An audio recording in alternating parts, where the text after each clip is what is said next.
What up, everybody? I'm your host, JP, and this is my co host, Josh. Hey, everybody. And welcome back to another episode of the Film Bros podcast.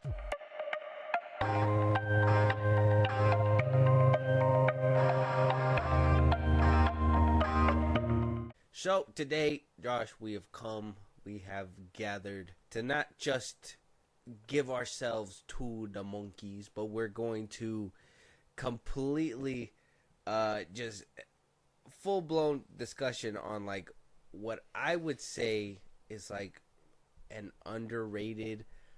I mean, I think people have seen it, but I don't think it was talked about enough. Wasn't in these movies. appreciated. Yeah, like I mean, I think it went over your head at one point because you recently watched these films too, and I was like, well, since Kingdom of the Planet of the Apes were coming out, pretty soon. Actually, this weekend, the weekend that you guys are actually hearing this. Yeah. I want us to give our review for that film, our take. But first, I wanted to go back to where it all started. Obviously, we started small and made our way bigger as, time passed on. Got a bigger director even for these films. And, yeah, man, before we get any further, if you want to let the people know what we're going to be talking about today and reviewing. We're going to be reviewing the Planet of the Apes trilogy. Apes! Do not want war! You're much stronger than we are. No matter what you say, you'd eventually replace us. That's the law of nature. I did not start this war, but I will finish it. Apes together, strong!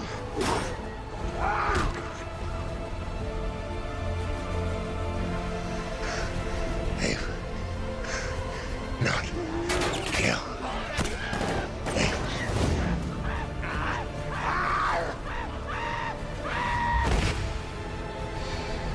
You are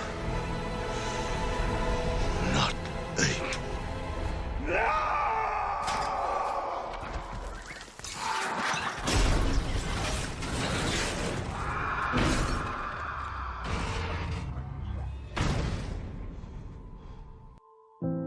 Cobra still haunts us. Why didn't I see that he could not forgive what humans did to him?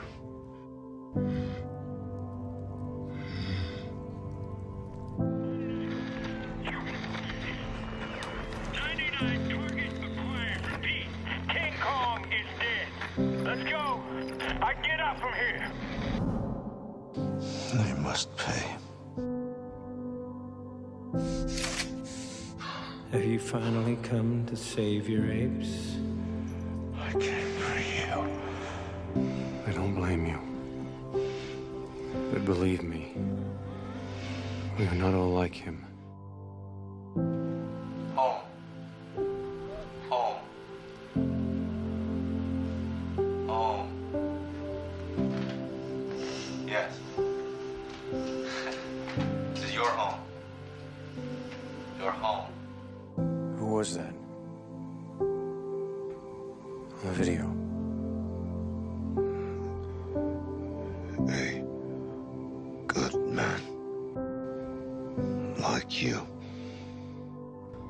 I always think ape better than human. I see now how much like them we are. This is going to be crazy. We got Rise of the Planet of the Apes. We got Dawn of the Planet of the Apes. Yes. And then we got War for the Planet of the Apes. And right after that, we got the fourth part coming in this weekend with Kingdom of the Planet of the Apes, which is great. It's great to know that this universe is living on. It's not being rebooted. They're just going to go ahead and time jump, I think they said, forward, kicking from War for the Planet of the Apes. Yeah. I'm excited about that. that it's not like a reboot. Like they were like, oh, this trilogy has nowhere else to go. Well, yeah, because I mean, you would have thought. I mean, they found peace and stuff, and you would assumed a Spoiler review, by the way. Oh, these movies. I know I just recently seen them, but to be fair, if I came across spoilers, it is what it is. These movies are this one's like 10 years old, the first one. So Yeah, basically. Over 10 years old. It was released in 2011. yeah, it's like 11. It's like 10, 11 years old. 2011. We're in 2024. Yeah. How many years is that? Oh, like 12, 13 years. 13. 13 years old. We're doing math here at the Yeah, FilmBros yeah. podcast. We're doing math. So, obviously, we're going to talk about every single one individually, and then we'll kind of give our thoughts. Maybe we'll do a full ranking once that Kingdom of the Planet of the Apes, but maybe we could kind of give a taste on where our minds are at when it comes to these films. Usually, we break down multiple categories when we talk about these films, but I think we already know that these films are works of art. Master Pie.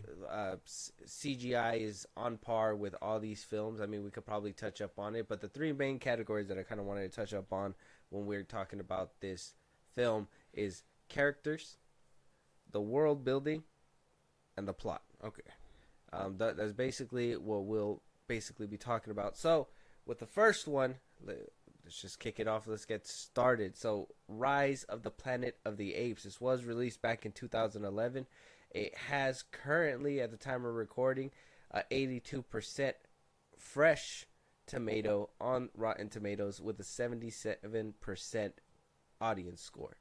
The popcorn's not spilt over or anything. Rupert Wyatt directed the first film in this, what is turning out to be a saga and not a trilogy.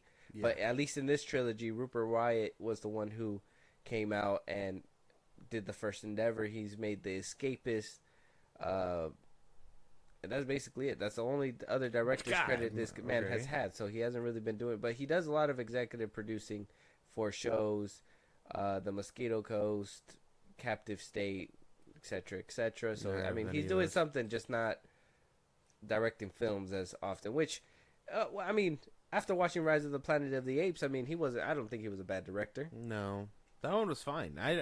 That's crazy. I guess to really nail it on your first try and then be like, I don't want to do it no more. It's like, this was a fluke. I can't do it again. Ain't no way. So we did get James Franco. You know, I know we're not supposed to be talking about him, but he was in a movie that was made years ago, and some people were like, oh, this is around the time where he was doing these bad things. And it's like, well, the movies. We're talking about the movies. We're not talking about him as a person. We're talking about his character. Separating the art from the artist, and as someone who objectively viewed the art, I thought he killed this shit. I thought he was a phenomenal actor before his career took a fat nosedive, but, I mean, shit. You make your bed, you lie in it. Yeah. So James Franco as Will Rodman, Andy Serkis as the titular monkey of the film, right? Yeah. Caesar. Freda Pinto as Carolina. Christopher Gordon plays Koba the ape. You got Tom Felton making an appearance as Dodge Landon, and as his father Brian Cox as John Landon. If you don't know who Tom Felton is, well, that's Draco Malfoy. Yeah. So we did get a pretty decent cast when it came to this film. I guess the best place to start is, let's just talk about the plot a little bit, right? Let's talk about what happens in this film. Okay. This is the birth of the end of humanity, right? So this is the film that basically sets that tone and that precedence of what we're basically going to see. This isn't a film about, in my opinion, humans. This is a film about the monkeys and oppression and, trying to rise up and find who you are, and, all the nice tropes that you get with these films. We see Caesar's mother was captured by the humans and being tested on, given a certain chemical that is supposed to genetically enhance them and make them smarter. It's supposed to cure Alzheimer's. They're trying to find a cure for Alzheimer's. In the middle of all that, the mother was pregnant that the scientist didn't know. She Yeah. winds up giving birth to a baby, but then also in the midst of trying to protect her baby, gets gunned down by the evil humans, and then is adopted by James Franco. Basically, finds out that there's still some of that serum in this baby's blood, this baby monkey's blood, and that the baby monkey will eventually be that cure that they are looking for. Yeah. He uses it on his father. He goes down the road. You see, Caesar looking out the window, looking way past beyond everything, feeling like he's still caged. Even though he's in the real world, if he acts like a human, he's good. But if he acts like the person he's supposed to be, which is a monkey, it's not good. So they wound up locking him away after brutally attacking the neighbor. Rightfully so. He was beating on an old man. I think Caesar had every single right to do this, and is locked away in an actual jail cell. And that's where he finds out that his power is greater in numbers, and his power is greater with the monkeys. So you see him use that window kind of as a template for like the rest of the film, right? Use that window frame where it's a circle and it looks like a diamond, and that's basically carried on throughout the rest of the films. But in this film, at least, he draws it on the wall of his cell, and it's basically like that window looking out. And when he finally finds out, like, this is not the place I belong, he completely dismisses it, and it's like, we're breaking out of here. Yeah. Gets defeats the biggest, toughest dude in the yard after getting his ass whooped the first time around. That shit was tough. Makes him his bitch, and then hatches up a plan where basically at the end of everything, they just want to be free in the forest and left alone. Yeah. A few monkeys had to die to get to that point, but it wound up happening. A few eggs to an omelet. Yeah, and so at the end of all that, that's basically the end of the first one, right? Oh, and then the big revelation is that the simian flu is basically killing off the rest of humanity. Yeah. All while Caesar is getting shit going for his people, shit is actively going wrong for the humans. Yeah. Oh my God. Who knew it could have gone south so fast? If only what's his name would have stayed in bed instead of coughing on motherfuckers. Insane. That's true. That is true. So at least with we basically ran down the plot, so maybe we could talk about the plot. What do we think about the plot? How do you feel about this story when you were watching it, walking out of it? By the end of the first movie, how did it make you feel? Well, I've seen this one before. Before we did that whole watching of the whole trilogy, and so I really like this movie. I don't know if it's my favorite of the trilogy, simply because it's the beginning, and it's probably slower than the rest of the movies in that aspect. But I would say it's pretty solid. I like everything that's going on here, because not only are we introduced to key players like obviously Caesar and Koba, but we learn more about what they're trying to do humanity-wise, and the whole trying to cure, while looking for a cure to Alzheimer's or whatever. They actively just end up fucking with nature, and then it bites them in the ass full circle. So I think this movie is like really well written for everybody involved. Okay, and you said that you did watch this first one before. Yeah. What put you off on watching the rest of the trilogy? I don't know what happened. I really don't like. I don't know if I have like a legit reason. I think it was because it was the era of like superheroes, and I was just like, I'm not really interested in these movies. Like, I knew they were coming out, obviously, but it was just more like, oh, the superhero movie's out, and I was young and dumb, so I was like, I'm just ignoring those. You would rather watch the entirely. comic book movies. Yeah, I mean, they were competing with like Civil War and all these films, so I mean, I understand that part.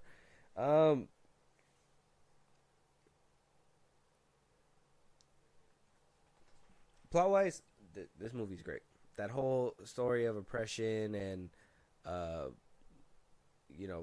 Caesar overcoming that, and then finding out where he really belongs and what he needs to do. I think that story is great. Oppression looks different for everybody, but one thing, or for those that actually feel it, but at least with this movie, I think it was able to portray that well with the story that was written. Yeah. And yeah, I think everybody acted their asses off, down to Caesar shit. Like Andy Serkis was putting in work. That line, no, That shit was tough. well, That caught me off guard because like I've seen it, but it had been a minute. Again, this movie is 13 years old, and I remember watching it like once, probably when it first came out. And that I totally forgot that. Oh, I knew they talked. I just didn't know that they talked so soon in this movie. So for Caesar to be the first one to actively do it, I was like, oh shit. So yeah, that was a nice surprise that I forgot, I guess. yeah, okay. Character work. How do we feel about the characters? James Franco, his dynamic with obviously Caesar, Andy Serkis, and I think that's probably my favorite aspect. And I know along the trilogy we're gonna end up touching on Koba and all that, but the fact that they're so polar opposites, where Caesar, although he was oppressed, there was a time where he was like, this is the life, you know what I mean, where he was getting that nurture from James Franco's character and stuff, while Koba and all them that were still locked up were getting, you know, shit treatment. And it's not until he basically loses that where he's just like, I just want to go, you know what I mean, like he needs to go. yeah, And so I think kicking off that kind of duality between Koba and Caesar really highlights the second movie. But I like the seeds that it plants here of that whole dynamic that they share. okay. Same thing. I think their dynamic is great. James Franco is just like I said. Like you said, he was acting his ass off in this film. I think Brian Cox too, and having Tom Felton as that as Little shit. yeah, like the little bastard that basically shows Caesar like this is a nasty side of humanity, right? James Franco was basically like, this is the good side of humanity, where even though he treats him like a pet, he treats him with respect. Yeah. And then you have the other side of the pendulum where it's like Everyone will they don't only give a see shit. him as an animal. Exactly. So I think that was portrayed well with the character work as well. That it was basically like the icing on the cake for me, right? It just mushed everything well together and kind of showed you where everything is at when it comes to those things. And then I think one of the big at the time when this movie came out, I think one of the big things was that CGI and the fact that Serkis was able to communicate and actually, show that emotion and have that conversation with James Franco through his face, through his motions, with that whole mocap and CGI and making these monkeys actually look, real, right? Yeah, I think Andy Serkis. I don't know if he won any awards for this kind of stuff, but he definitely deserves to be recognized as like being really good in mocap. And I know it's different because he's actually a big name actor, and I guess video games are another counterpart of mocap acting, but there's no one doing it like Andy Serkis. There's great performances in video games, but Andy Serkis being an actor and being able to do it through mocap and just his face alone, crazy shit. All the flowers to Andy Serkis. He won the Empire Award for the Best Actor for Dawn of the Planet of the Apes. Oh, okay. So he won one award. Damn, one award? That's insane. The performances that he gives, I mean, maybe the performances he gives throughout, all three of these movies needs to be studied because he does great. Yeah. Oh, he also got Best Actor for War of the Planet of the Apes. So there you go. Oh, he was just a nominee. Never mind. He didn't win. Damn. But he won for Dawn of the Planet of the Apes. He was nominated twice, won once. He won the Saturn Award for Best Supporting Actor in Rise. Damn. Okay. Well, yeah, I guess that makes sense because James Franco was meant to be the main character. Basically. For exemplary motion capture performance for War of the Planet of the Apes, special honorary award goes to Andy Serkis. Oh, so you got that one too. I think the movie, now that you kind of brought it up, it really puts into the perspective how they kind of left that human element.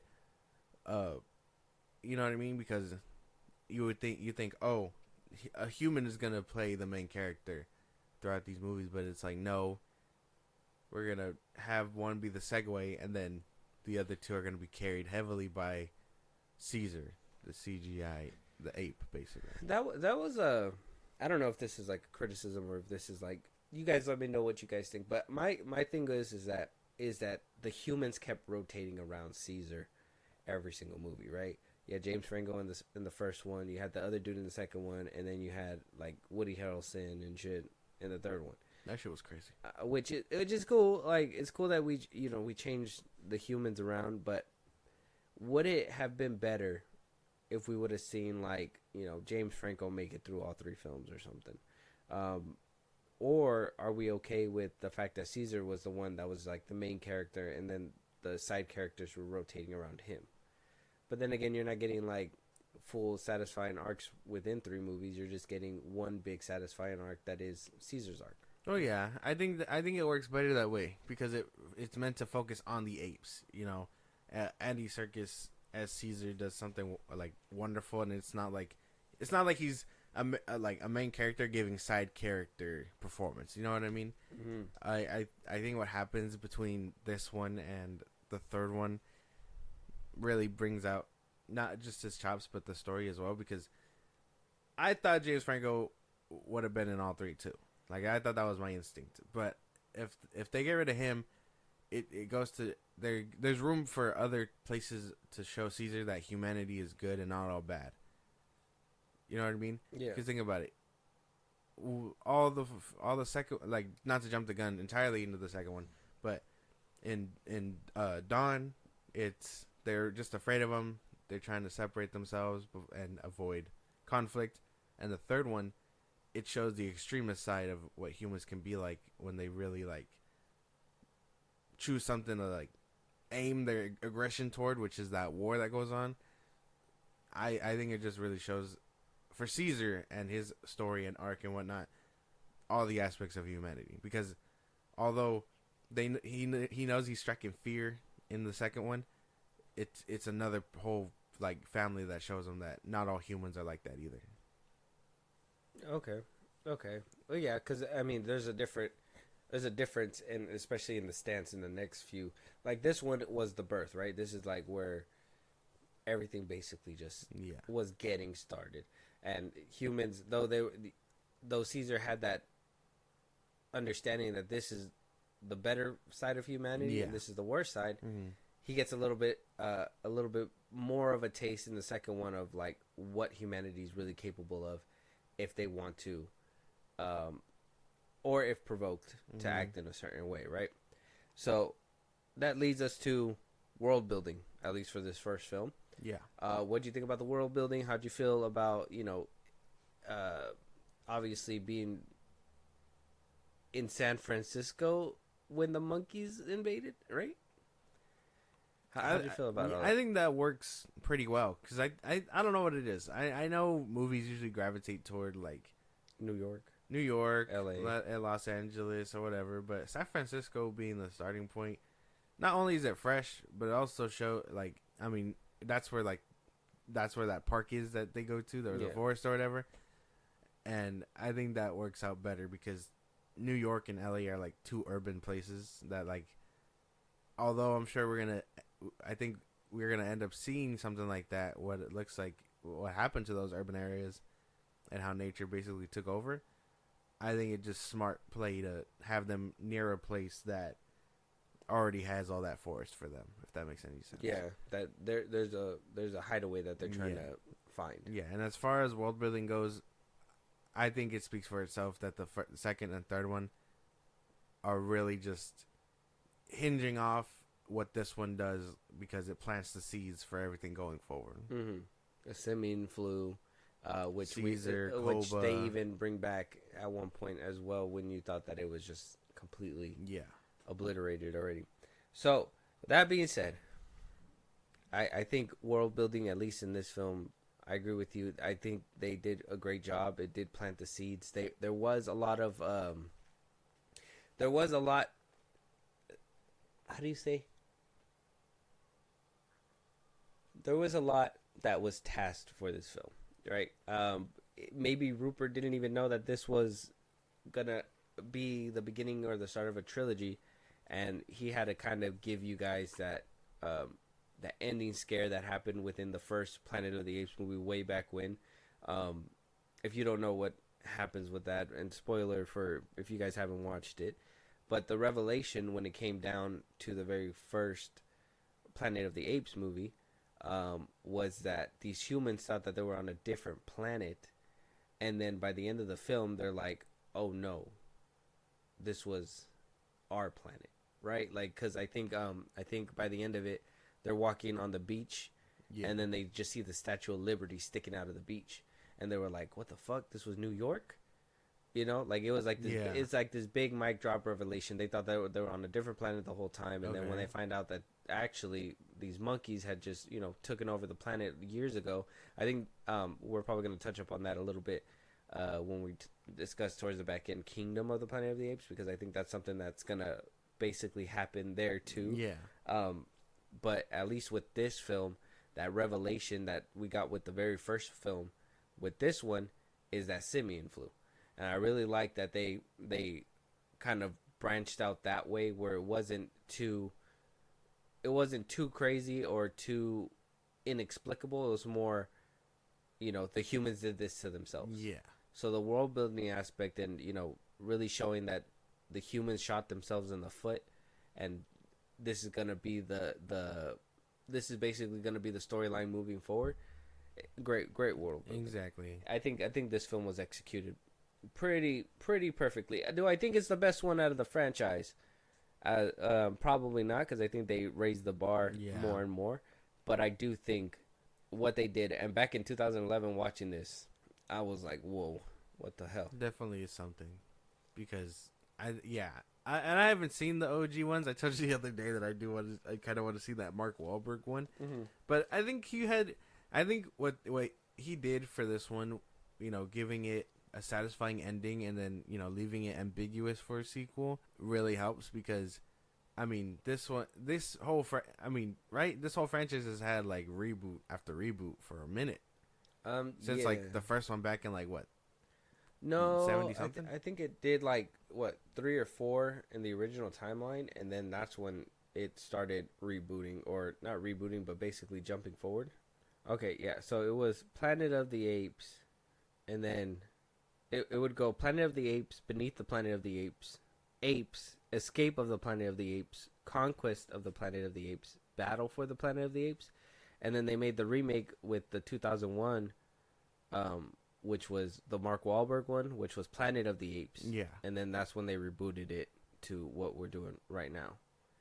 They also had an animated series back in 1975, and then they also had a TV series back in 1974. So yeah, so basically the original series basically ran from 68 all the way to 73, and then it got remade back in 2001, and then did a whole reboot series. Conquest and Battle? God damn. This whole franchise got five. The first one in 68 has an 87% and an 88% on Rotten Tomatoes and audience score. It was a crazy film. Now, it's not going to hold up today. You're probably going to look at it and you're probably going to laugh a few times. But back in the day, back in my day, sonny, like this was... It's just funny because the rest of them have like that one set the bar, and then everything else. The sequel, 37%, 38%. The third one, 76%, 53%. Conquest had 52%, 46%. Battle had 36% and 30%. And then apparently the Mark Wahlberg one just fucking sucked because it 44%, 27%. Yeah. And then we got cinema. 92, 77, 91, 88, 94, 94. They had to really figure out what they were going to do. It took them 10 years to reboot that franchise. Yeah. But I think what he does with this one, I think if this movie were to end it on its highest note, that the apes do get free and the simian flu just ruins humanity, I think it would have been satisfying. But the fact that we got sequels behind it adds layers. It adds layers. Yeah, I get that. So, with that being said, if you want to give us a brief synopsis of this film, and then from 1 to 10, what would you put this? This movie was a good reintroduction to what I already know. For this movie, nothing's really changed. Again, I don't think it's my favorite one of the trilogy. I think when we come for that ranking after Kingdom, depending on how Kingdom goes, it might reshuffle where the numbers are already at. But I enjoy it for what it is. And the seeds that it plants and the story it chooses to tell for its first go, and you can tell he left it pretty much up in the air for a sequel or not. I would say if I had to give this out of a 10, I would say it's probably like a 7. 7 out of 10. A little harsh for me. 7? 7's kind of low. No. Oh well, I guess it's better than average. But yeah, it could have been more. Like I would have appreciated. Like that's why I think 2 and 3 really set the bar in terms of story and action and stuff. That this one you're watching it for story, and the other ones you can find the balance between story and action. I feel. Yeah. So, and I bet if you were to show someone this, they'd probably just call it boring. I think. I really feel like it's probably just right there 7 because the other two rank IMO a little higher. Okay. All right. This film, I thought it was great to see, honestly, just to see like the CGI monkeys, how real they were. I know back in 2011 that was like, damn, this is the shit. Seeing James Franco, obviously him coming off his run of Green Goblin and whatnot, I was like, well, what can he bring to the table that he hasn't already brought before, right? Because we've seen the emotion and everything back in the Spider-Man films. And then when I seen him in this one, I was like, okay, I'm sold. Andy Serkis, I already knew what kind of mocap work he does with, obviously, him being Schmeagol for the Lord of the Rings and the Hobbit and whatnot. But I already knew, like, this shit was going to cook. But you're right, there is other films that are probably better. So, I mean, I won't give it a 7, but I'll give it like a 7.5. I think it was a great film. I think everybody did what they had to do. I do think that there is a couple slow points in the film, but I don't think that any of the, how do you say it? Like, I don't think it's because it's exposition, right? That's what I think it is. I think there was mostly exposition and a lot of lab talk, which is cool. Don't get me wrong, really submerges in there, and I really enjoyed it. It's just more, can we wrap it up and get to the better stuff a little bit sooner? Basically, right? yeah. So, but other than that, I think everybody did this to a T. The multiple villains, ultimate villain being humanity by the end of it, Crazy shit, bro. Is like a big old turn it on its head type shit. So, and to see the beginning of all this, where like you haven't seen the other Planet of the Apes films, but where the other Planet of the Apes films basically pick up is, like I said, where Kingdom of the Planet of the Apes is going to pick up, and the apes already took over. So it was a really refreshing thing to see the beginning of all that, like what started the Planet of the Apes, right? So Rise of the Planet of the Apes was a great film, and if it would have ended right there, it still would have been and deemed a great film. I think so. So moving on, we do have Dawn of the Planet of the Apes. At the time of recording, it is at a 91% certified score with an 88% audience score. We had Matt Reeves come in to direct this sequel. Obviously, we know what he's done so far. He's making the Penguin show as we speak. He also created The Batman. Regardless on what side that you're on, in my opinion, the most boring Batman movie we've had in years. But he did come out with a banger that was Dawn of the Planet of the Apes. And I think out of all the trilogy, I think Dawn of the Planet of the Apes is the most underrated of that this trilogy. I think War of the Planet of the Apes really overshadows it. Obviously, Woody Harrelson's in it and whatnot.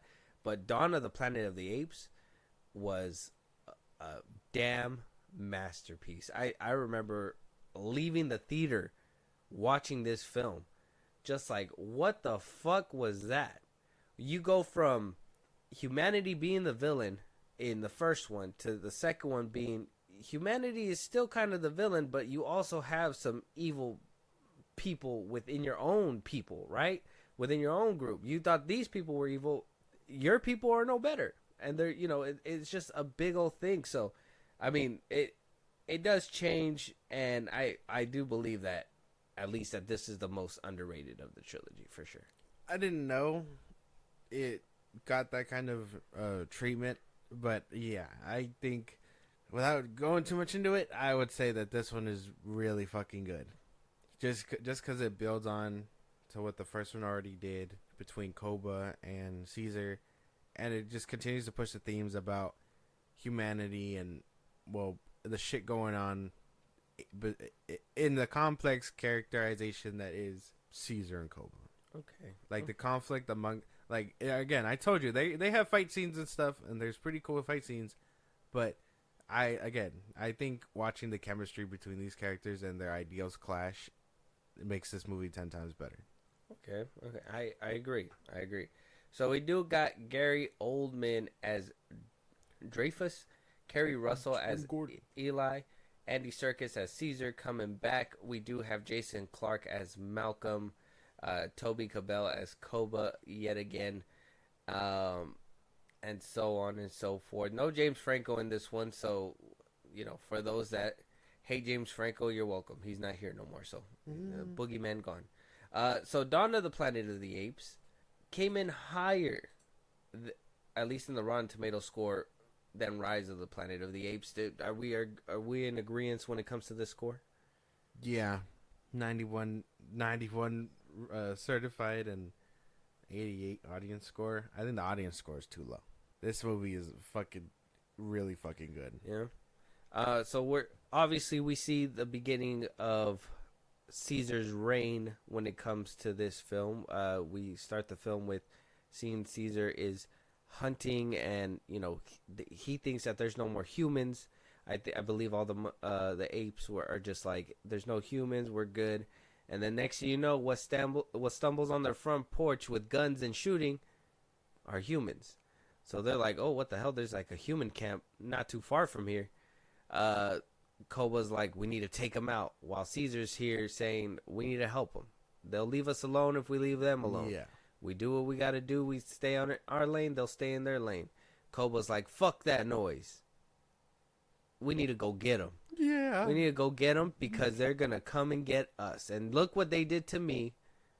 And now look what I'm about to do to you. Now that whole conflict does happen with Caesar and Koba. And the humans are kind of secondary in this film to everything. I believe their main quest in this one was to get energy, or the dam running, to get energy back up and running for their city.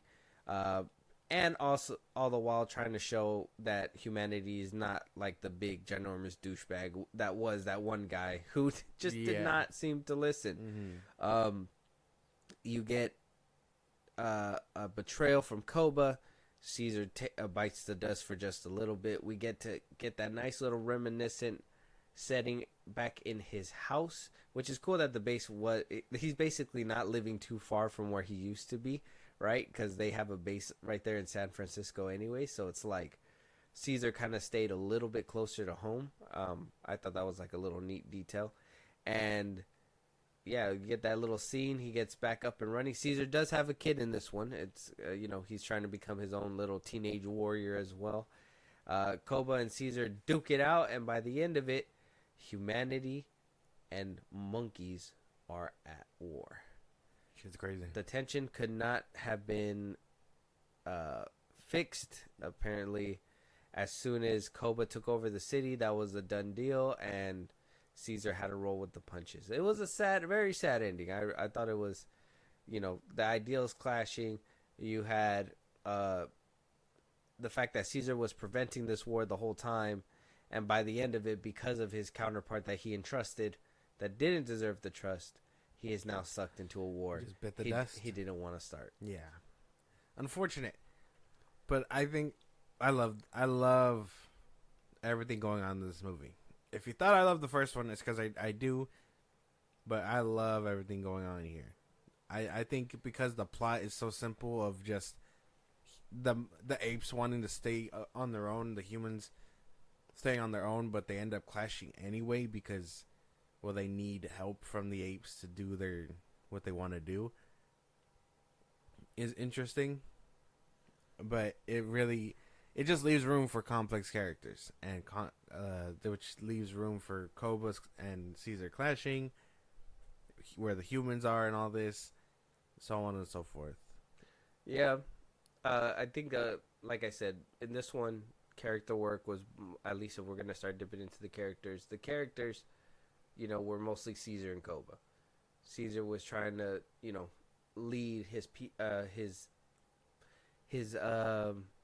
apes, and Koba was trying to lead the apes in a different direction. He wanted to, stand firm and show that they're strong, while Caesar wanted to show compassion and say, "Hey, man, like, just leave us alone. We leave you alone."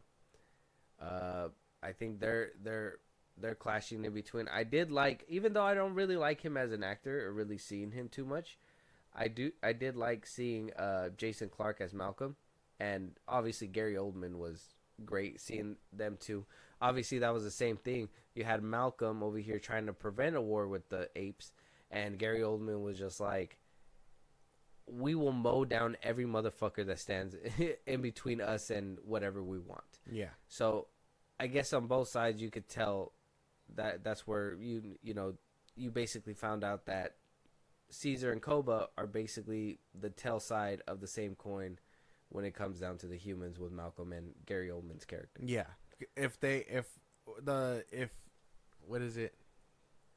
humans can do this, what's stopping the apes from acting like them, basically? Mm-hmm. Caesar's whole point was, you're supposed to be better. Yeah, be better than them.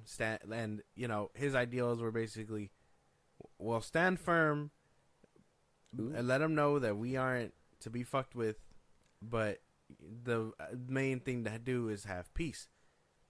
And Koba's whole thing was basically, why show them peace? Look what they did to us. Look what they will do to us if we don't show force.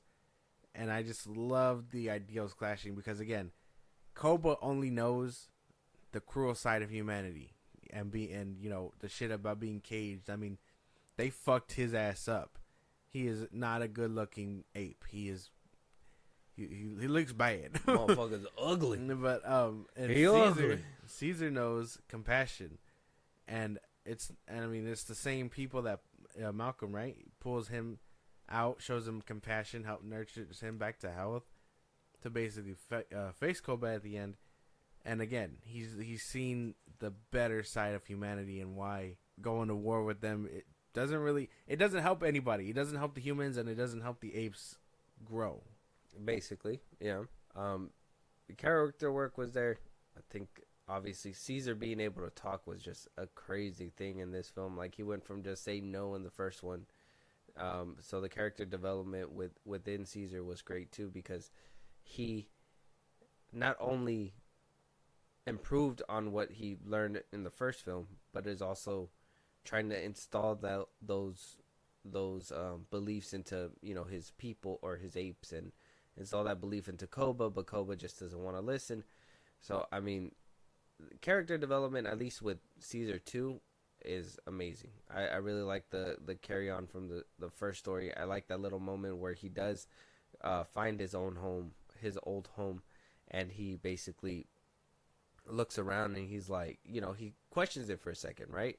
He's like, man, should I have just stayed here, right? Is this should have this been my life kind of thing? Yeah. And it's he looks around the room and around the place, and he's just like, well, damn, like, this is not what he wanted, and he trusted the wrong people. But that's the growings of a better leader. You just got to make mistakes and go back at it. Even I'm over here advocating for an ape, but this is just a film.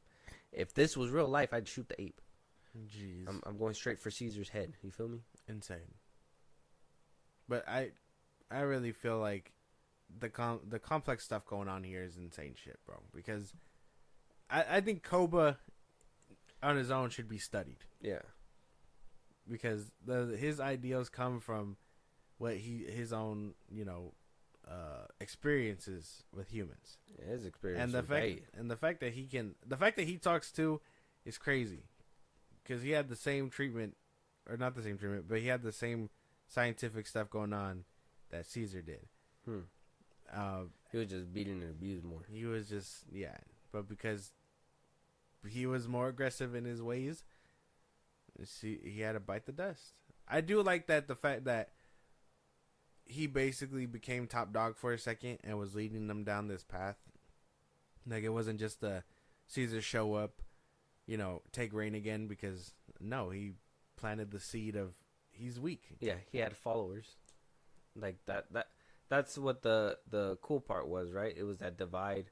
And that kind of plays into what happens in the last one too, but there was that divide where Koba actually had shooters on his side, where it was like, Koba's in the right. We should be doing what Koba says. Even Caesar's own son. Yeah, that's why I was gonna say too. Like, you kind of see that play out in his thought process as well. So, I mean, say what you want about Koba, but apparently he was persuasive. I'm pretty sure. He's like, my face is fucked up. Look what they did to my face, and everybody's like, yeah, you're right. Before they do that to my face, I don't want to be as ugly as you. Let's say we blow him up now. Like, that's basically it. I like the scene. The specific scene where they're helping the humans with the generator or whatever, and Koba shows up and he's just like, "You're helping them, bro. After all this shit, I'm telling you, like, they are bad and stuff." And Caesar's just like, "You need to calm the fuck down, bro. You're gonna ruin shit for everybody." And then he ruined shit for everybody. And then same thing with those two soldier dudes when Koba went over there and he was just acting like a dumbass monkey. And they were just like, "Oh yeah, we're in the middle of a war with monkeys, but let me trust this monkey." And then he wound up blasting both of them. That was just smart. That shit was like, how dumb you gotta be, bro? We're at war with these monkeys, man. You just gonna give them a gun? Don't make any sense. Stupid. I think that's like the funniest thing out of that whole movie. The most unrealistic thing, because I would not be handing my gun over to nothing. That's yeah. Out of fucking Koba drinking was crazy. That was crazy. Alcoholism in an ape. But yeah, I like this movie for everything going on. And then like you said, you do get cool action scenes. Like I think that whole beginning with the bear, the hunting scene was cool as shit, and how coordinated they are. Yeah, it's crazy. All that coordination just to be left alone. All the coordination to be left alone. Yeah, all that coordination. They literally move that stealthily, just so no one really fucks around. You know what I mean? That's true. That is true. And I guess because we did kind of touch up on the characters and the plot at the same time, but the world building aspect on this film, I thought it was great. I did talk about the simian flu being that big revelation at the end of Rise of the Planet of the Apes, and this one, not really a big deal. That's why I kind of love the conclusion. I kind of feel like it hit it from all angles, but the simian flu was kind of null and void with this one. I think one of the lines that they said that kind of just made it kind of obsolete is that if we weren't immune, we'd be dead by now, and that was basically the end of the simian flu stuff. So didn't really play too much when it came to that part of the world building. It would have been nice if we would have started seeing the seeds to what basically comes in War of the Planet of the Apes when it comes to the simian flu. But I will say, I at least, if you guys are tired of hearing me gush over these movies, that's probably one bad thing when it came down to this trilogy and when it comes down to this one. And maybe that's why it's kind of like an underrated flick for some people, because it wasn't getting hit with all angles. This one it was just the people front and center. At least with the first one too, the background stuff was, the flu that was gonna happen, or that was at the very end. But at least you could say, what's it called? The drug that gave them the powers, was the problem. No, yeah, because the beginning of the movie, they're basically specifying that the ones that did get it died, and the ones that are immune are alive. They just watched the ones that they loved perish away slowly. Yeah.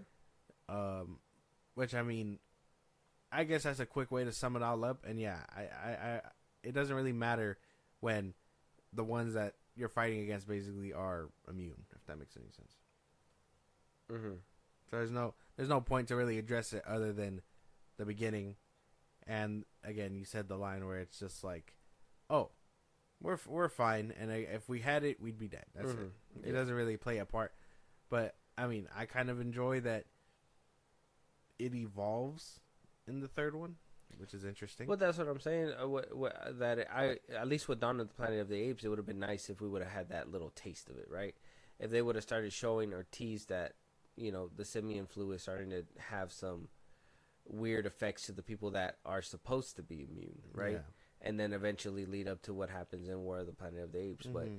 But the simian flu kind of just took a back seat with this one, and it was more front and center, the conflict between, obviously the conflict between their own camps, and then the conflict between each other.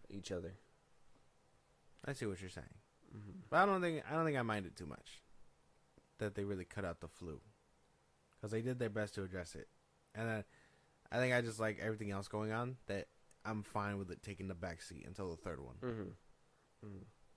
because the third one doesn't really have that complex shit going on. Like I think in war, it's not as complex. That's the best way I can put it. There's no Koba. We're basically just living with the consequences of what goes on in this one. Okay. Well, we'll touch up on that, but world building aspect. Besides the simian flu, is there anything that you disliked about it? No. I would say no to both of those. Yeah. I mean, I like everything going on here. I think it does a really good job of setting the world for where we end up in the third one. And I think that's where the difference between the first and the second one lie, because again, the first one ended ambiguous, and this one definitely ended with, oh yeah, we fucked up. We have to prepare for war now because of Koba. And so I think it just does really well about setting up where they end up in the third one. Okay.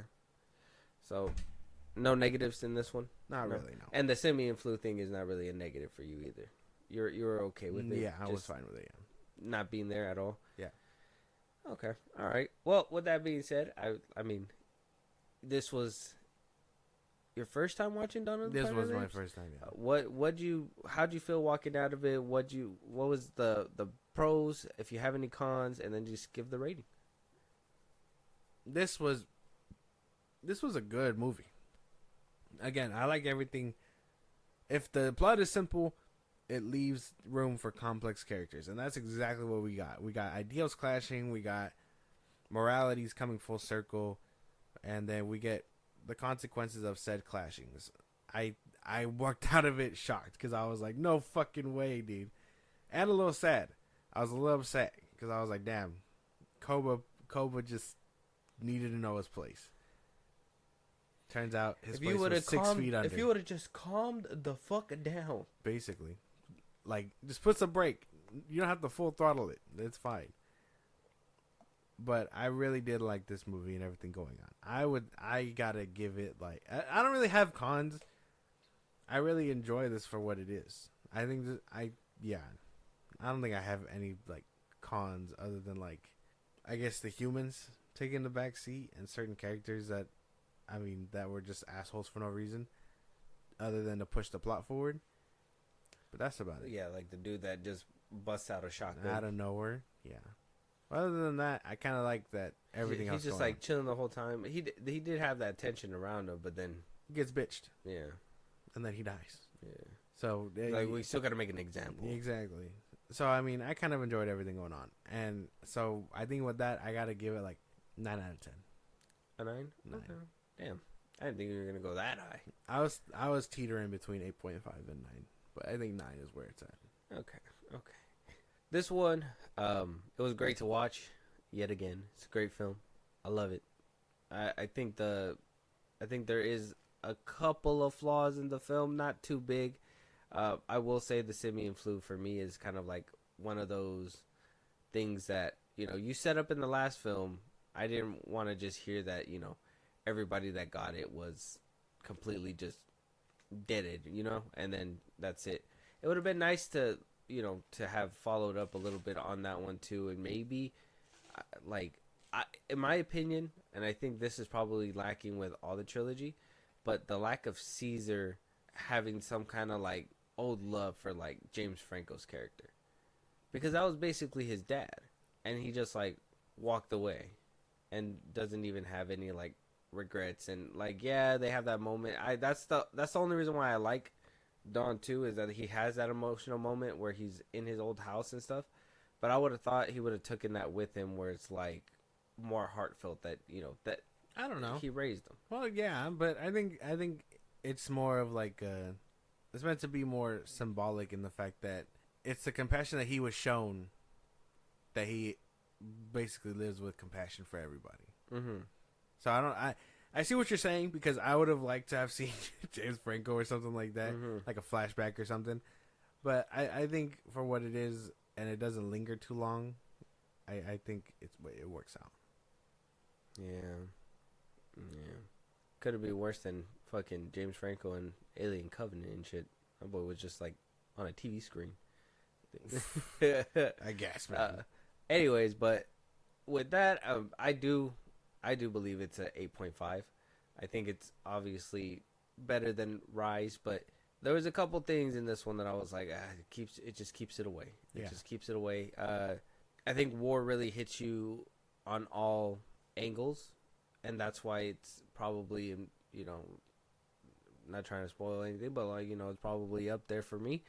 But let's start talking about War of the Planet of the Apes. 94% certified fresh on the tomato meter, and then you got an 84% with a nice little popcorn bucket right there. Yeah. Matt Reeves returned to direct this film, the last installment, for at least what we thought at the time, the last installment of the series or the franchise, or this iteration, this new reboot. Andy Serkis came back as Caesar. Woody Harrelson, like I said, is in this film as well as the Colonel. Steve Zahn as Bad Ape. If you don't know who Steve Zahn is, go look him up. First of all, go watch Daddy Daycare. That's he's great in that film. It's just Bad Ape. Yeah, he's Bad Ape. It's just Bad Ape. That's the name, Bad Ape. Karen Canova as Maurice. We do see a couple of Toby Cabell as Koba, in this film as well. That's basically all the main cast. I mean, the main human that we know about was Woody Harrelson, and maybe Mia Miller as Nova, the little girl that was in the film. Other than that, that was the most humans that you got. That's what I love about these films, is that we see a lot of apes. A lot of studios would be like, hey man, we can't really show too many apes. It's a lot of money to animate all these apes at one time, and blah blah blah. And in these films, they were just like, man, fuck that. Yeah, we need a there's got to be apes. There got to be apes in the Planet of the Apes, right? So War for the Planet of the Apes. I'm gonna just take the lead on this one, and you can tell me how you felt about it and all that after watching it right now. But this movie's a masterpiece. Like, the culmination of two films ending on this high note, like, I cannot express this enough. Seeing that sunset at the end of the film, okay, after going through this wild ride that was Caesar's story, and it just ending on that note, and you just like letting it wash over you in the theaters, the lights come back on. I didn't know what to do with my life for the next 6 hours. I was literally just standing there like, what do I do with myself after watching this film? Like, where do I go? Where do I go? I had nowhere to go. I just was home. No, yeah, I didn't even go home. They're just like, hey man, you gotta stay here. Yeah, I was sitting in the seat, and they were just like, hey man, the next showing is gonna be starting. Yeah, man. Yeah. So this movie to me, it's just superb. It's great. If I'm a fan of Matt Reeves, it's not because of the Batman. I'm a fan of Matt Reeves because of this film right here. He just did no wrong for me in this film. But I mean, what do you think after finishing it up? And What did it Man. make you feel? This shit hurt. I won't even lie. It was a roller coaster throughout the whole movie. It was a lot of will it happen, won't it happen, and then it happens. And I would say it was a touching feeling to see everything kind of come to a solution where Caesar gets his apes out and gets them far away and into the world that they basically can just live on their own, rebuild. And I mean, the fact that he was able to live so long just so he can witness it and then perish, I was like, damn, because now I mean he Spoiler, did dog.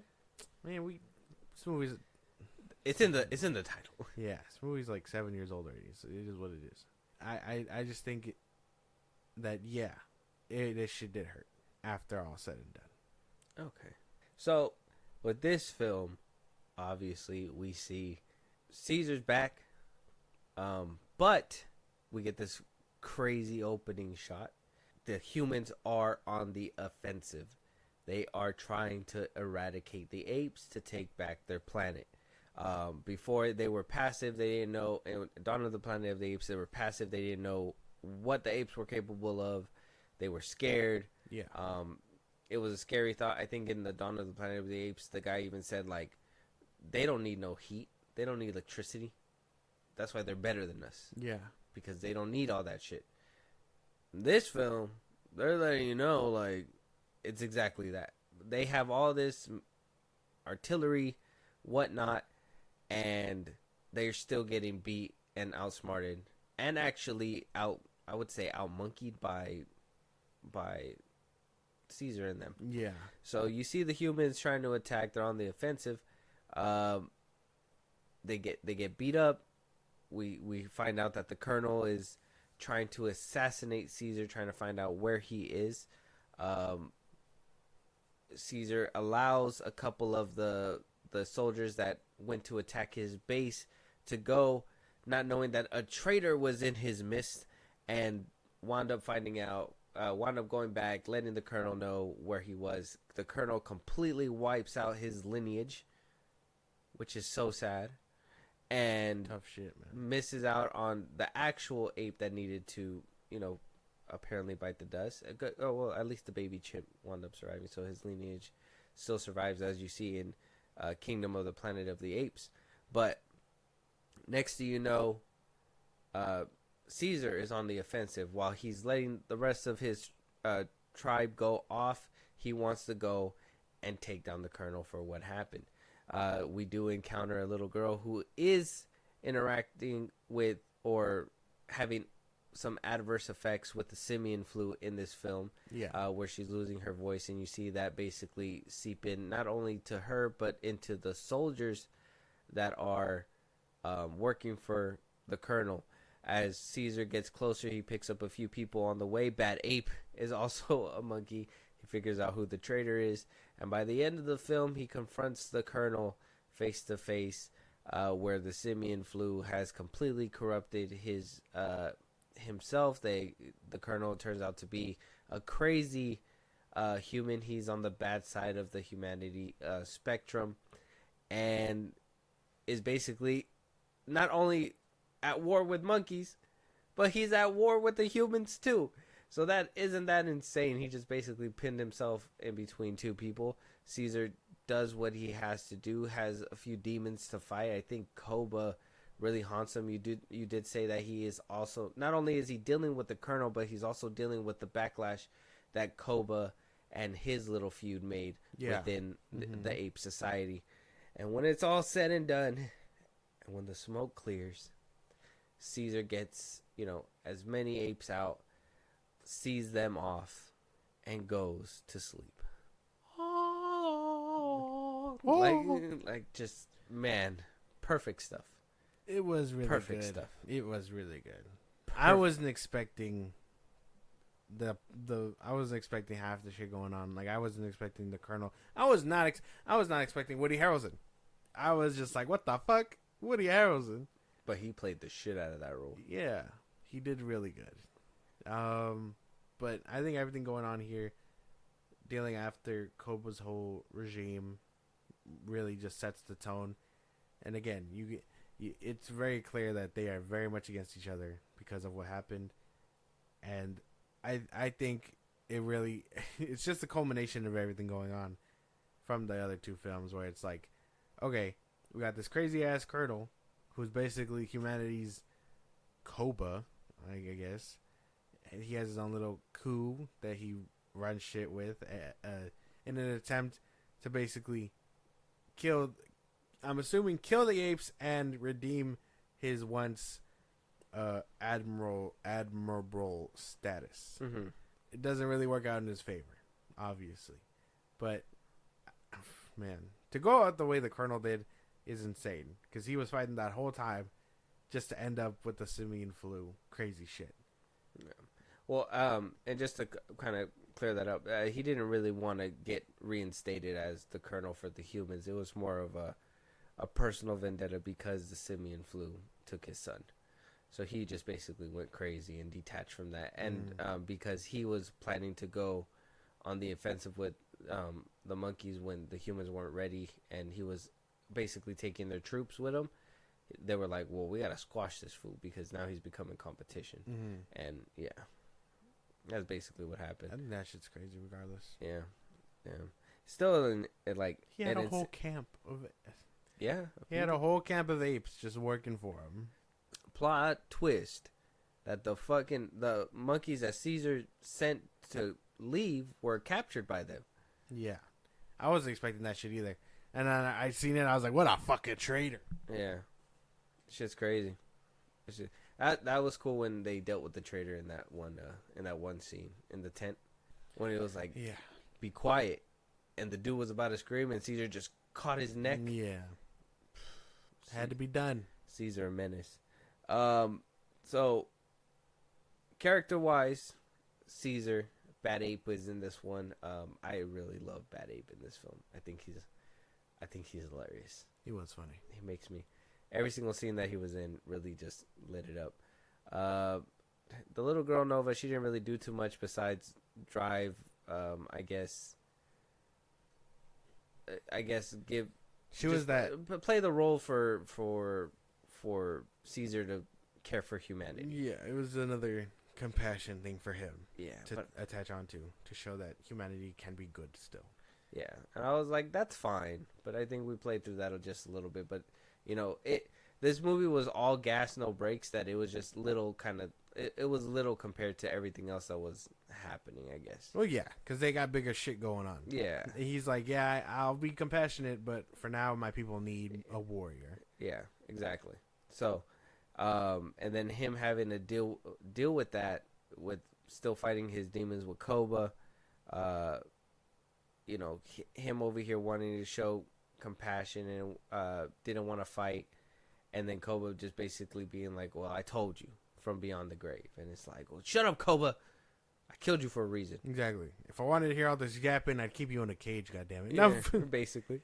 But I'd throw you down a whole fucking shaft. Yeah, that shit was tough.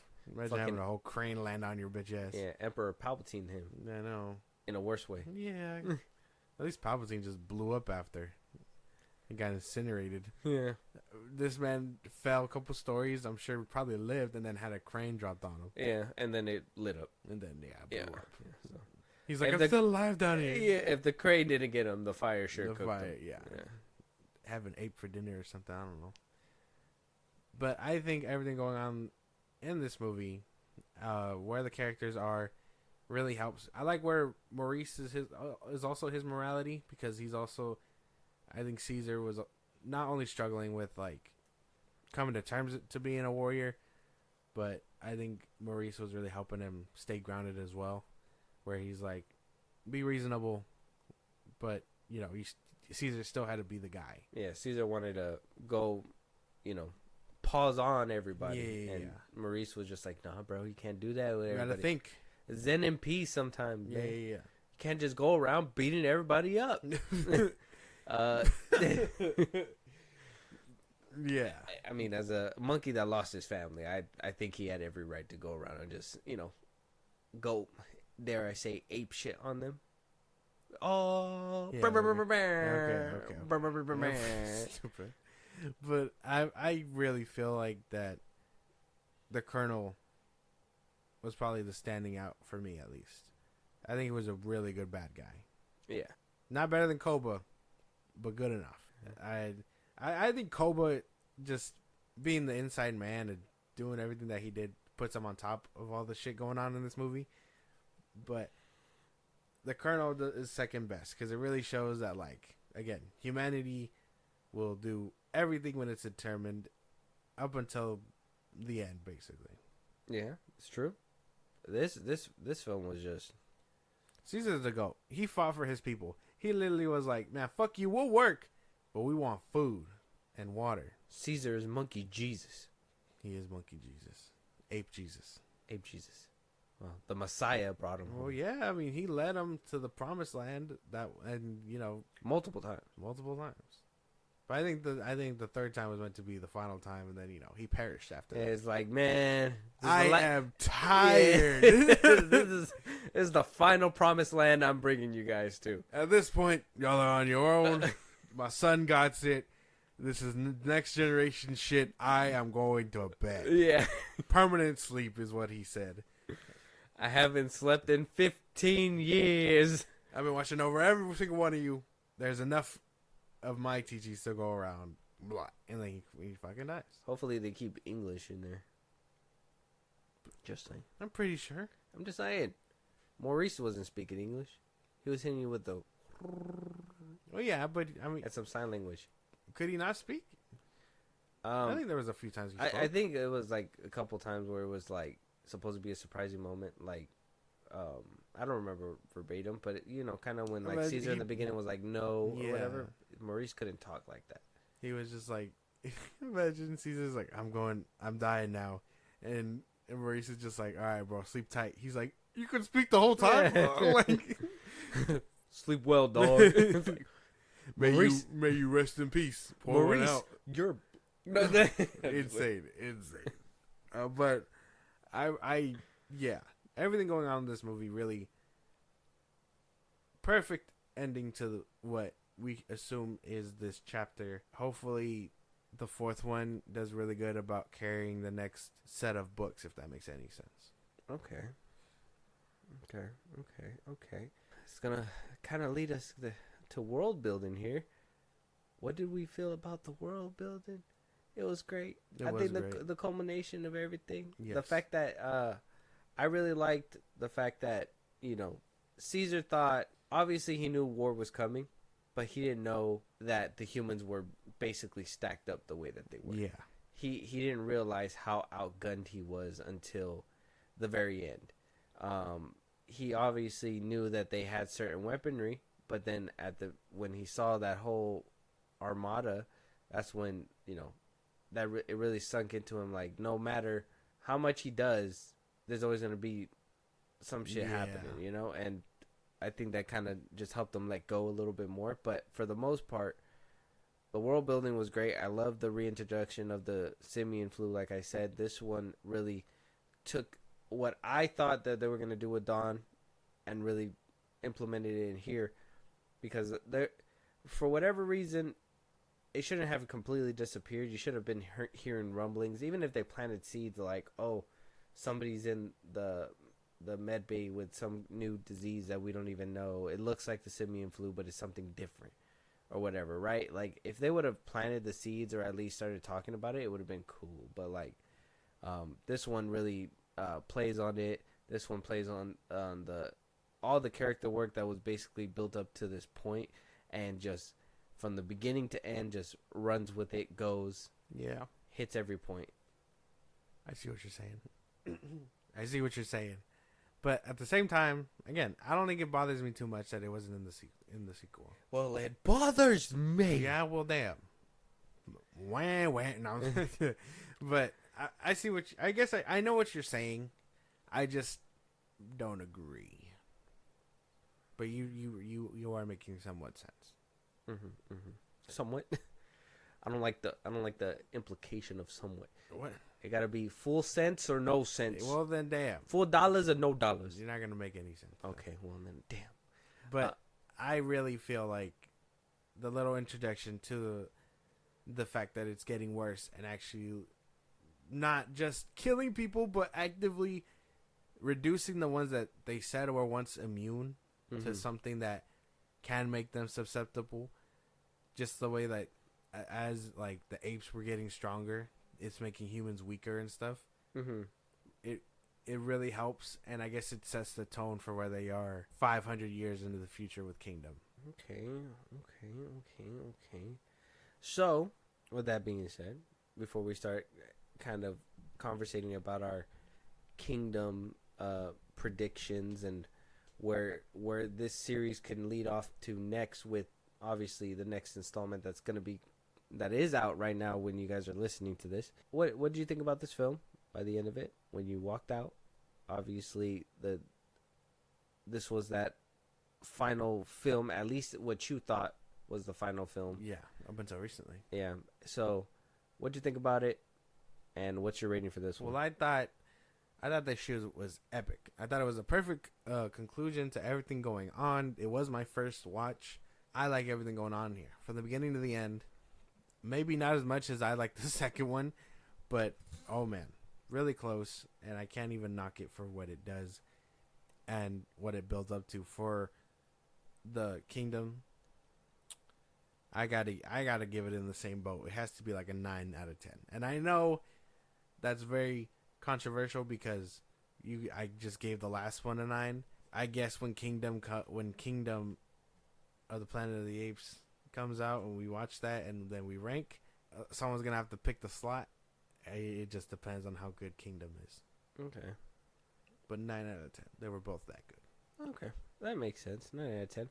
I also, I give it a 9.5. I'd give it a 10 out of 10, but same thing with this film. I think one thing that it probably had was just, in my opinion, it was just that weird need to want to have to include that whole compassion aspect when we already understood that by Caesar by this point, and having to shove in Nova and all that. It just felt like they didn't trust the audience to just not have that in the film, I guess, or like not put that in there in some capacity. It's minor, it's a minor thing, but it still is like, well, maybe that screen time could have been used for something else, or developing for a more epic conclusion instead of just being like, oh, Nova or whatever. Yeah, I see what you're saying, but that's kind of expecting a lot from the audience.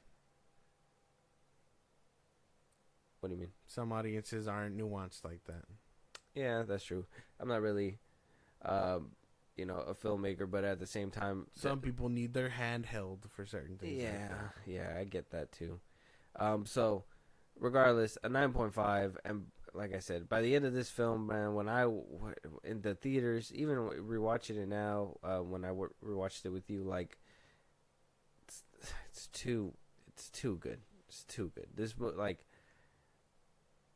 talk about a perfect ending. Yeah. Like, there is no other, like, in my head, besides maybe, like, Return of the Jedi, I can't think of, like, any other satisfying ending besides this one and that one. Makes sense. Because those two are, like, it just, I'm gonna go to bed now. Like, that, to me, Mans was mad tired, bro. Peak. So, obviously, I mean, one of them got to edge the other one out. For me, I gotta give it War, Dawn, Rise, the in reverse, I guess, of release order for, as of right now, how the ranking goes. War got to be the number 1 for me, Dawn number 2, and then Rise the last one. But one got to edge one out. Josh, what is your rankings for this one? Dawn, War, Rise. Okay.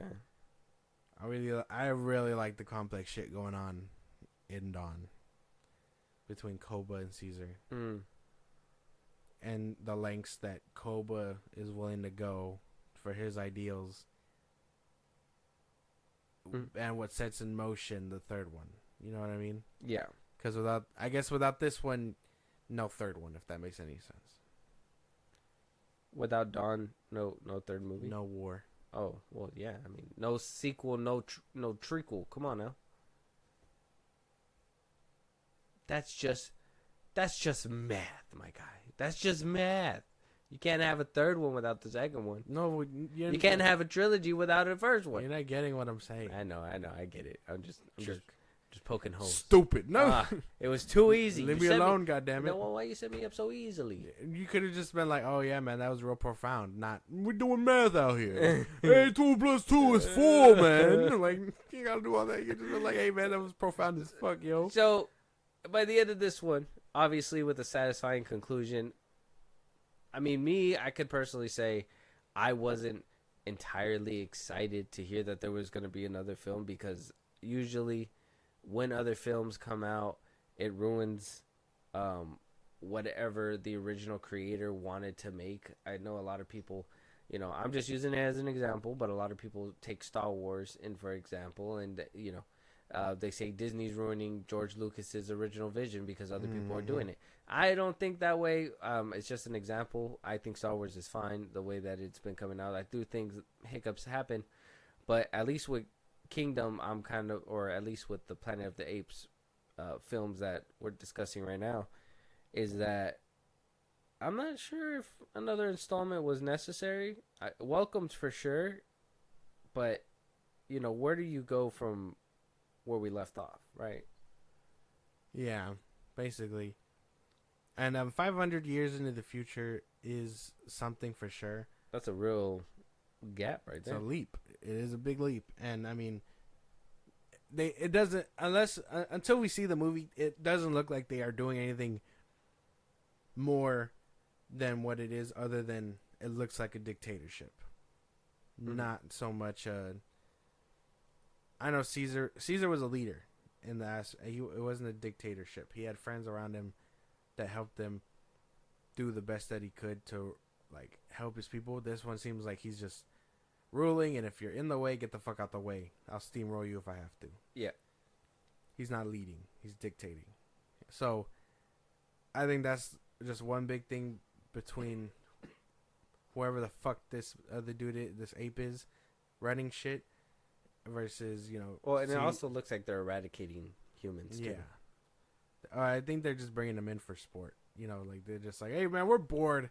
Let's wrangle these people up and gladiator match them or something like that. Damn. That's what it looks like. The human version of like cockfights. Mm-hmm. Damn. What would we call that? Meat bag fight. No. They're just like, I got it. They're boxing because it's a box. They just like some dumb shit like that. Bad Ape says it. Oh no, it's gonna be 500 years on. Bad Ape dead already. Bad Ape could have a descendant. Oh yeah. You can't act like a dumbass too. That'd just be weird. Why? He's good because he's growing up with a bunch of apes. You gotta have comedic relief somehow. Yeah, that's true.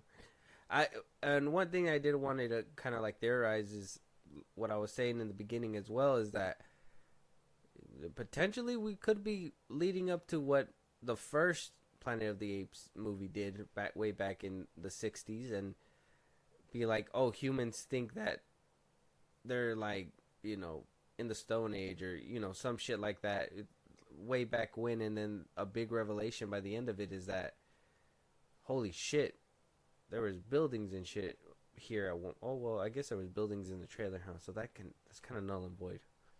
There's buildings in the trailer, right? Yeah. Or was it all vines? They were taken over by like nature and stuff. That's what I'm saying, but I didn't see any buildings. Yeah, no. Their buildings were just taken over by nature. Oh, yeah? Okay, Yeah. so there was. Okay. It was like The Last of Us type shit. Yeah. But that's that. I mean, I see what you're saying, but I don't know. That'd be such a weird thing to be like, because it looks like these humans are living off caveman times. So Yeah. I don't think they're occupying any cities either. Back to like Stone Age times. Yeah. They're just like, ooh, like they have fire, something like that. Yeah, well, yeah, because 500 years is a long time. It is a very long time. And if there's like no electricity or anything, they're basically growing up how cavemen used to grow up. So would they even know how to speak? Would the simian flu have passed on so long? Could that still be a factor in this one? No, huh? It probably just dulled them out like it was supposed to. But eventually, It just people dissipates. adapt, things adapt, and I think that's just going to be another thing for the movie to explain, like, evolution-wise, and that's going to be another thing, because who's going to explain that?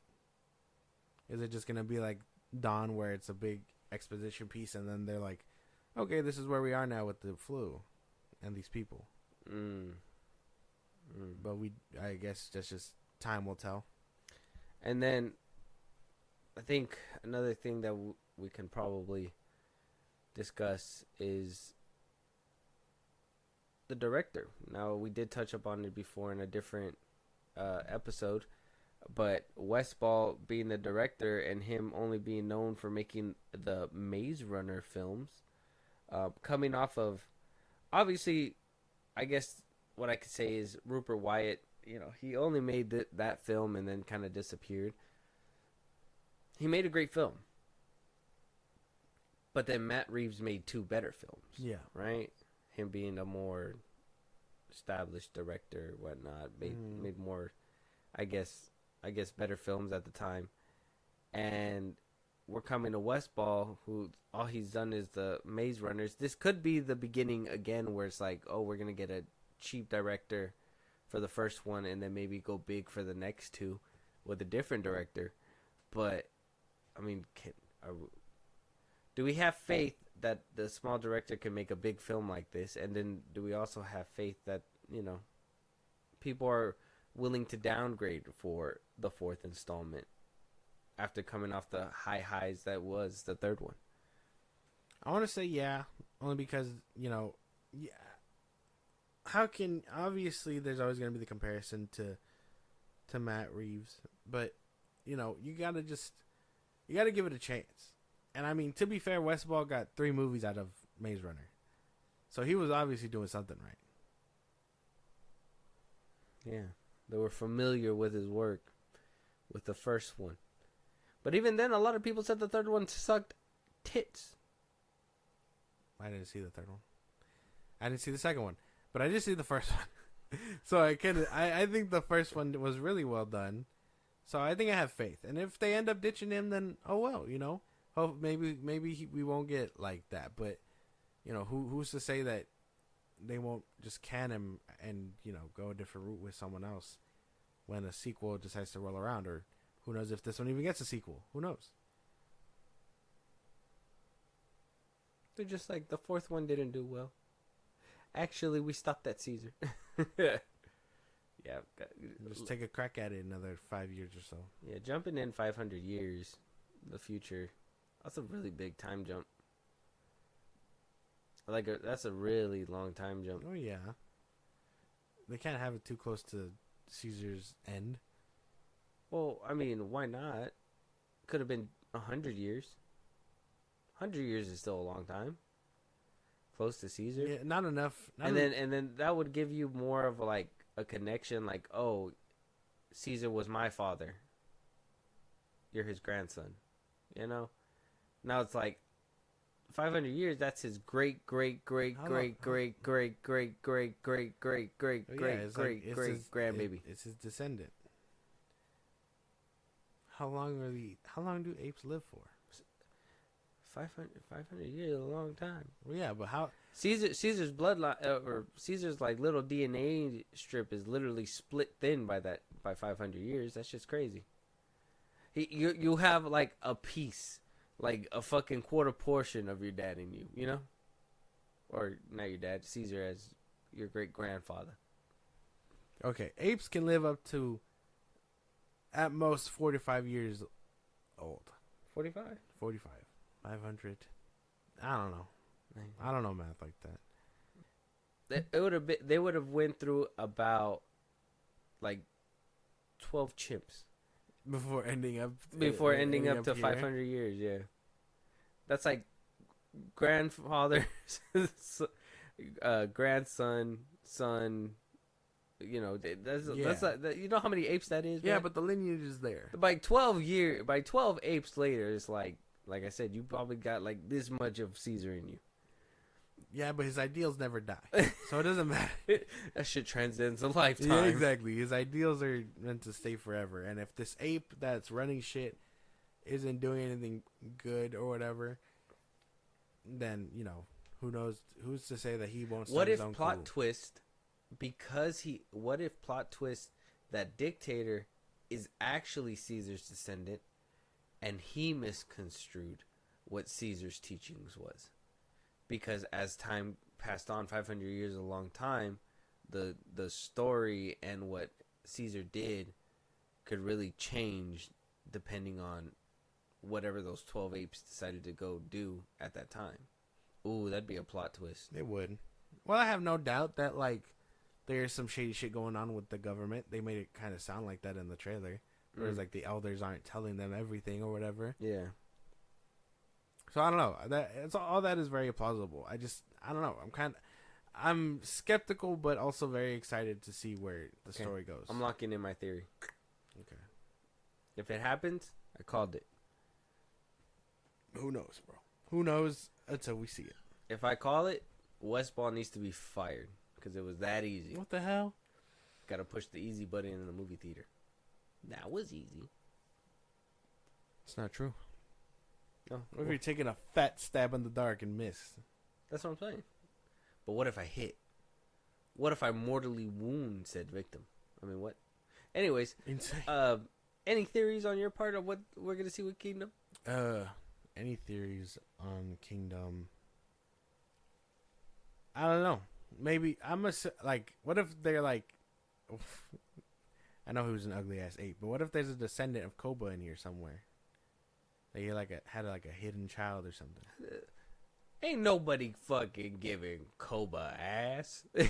His face look like ass. So Hey, they're like, that's an ugly monkey, and that's why Koba was so mad. He's like, the humans made me ugly. That's why Koba get no monkey ass. I just want some gorilla ass. Yeah. Well, you don't know that. You don't know. I mean, what if? I don't know. That's a word that they could take. Koba's been getting cock blocked by the humans forever because of that face. That's why he was so angry.